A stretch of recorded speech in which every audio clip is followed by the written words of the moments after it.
अस्सलाम वालेकुम व्यूवर्स, कैसे हैं आप। धनिया से कौन वाकिफ़ नहीं, ये अजवाइनी ख़ानदान की एक जड़ी बूटी है। पौधे के सारे हिस्से खुर्दनी हैं, लेकिन ताज़ा पत्ते और सूखे बीज ज़्यादातर इस्तेमाल होते हैं। आज हम आपको धनिया के फ़वाइद बताने के साथ साथ ये भी बताएंगे कि ये मर्दों के लिए कैसा है।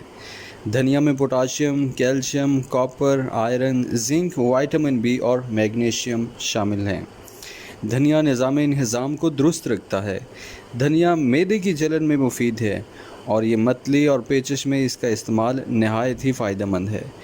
धनिया जोड़ों के दर्दों में आराम लाता है। पेट दर्द अक्सर धनिया के इस्तेमाल से चला जाता है। सब्ज़ धनिया के इस्तेमाल से कै रुक जाती है। धनिया का इस्तेमाल खूनी बवासीर के लिए भी कारआमद है। अगर मुंह में छाले या अल्सर हो तो धनिया इंतहाई मुफीद है। धनिया पेशाब आवर होने की वजह से गुर्दों के लिए भी बहुत अच्छा है।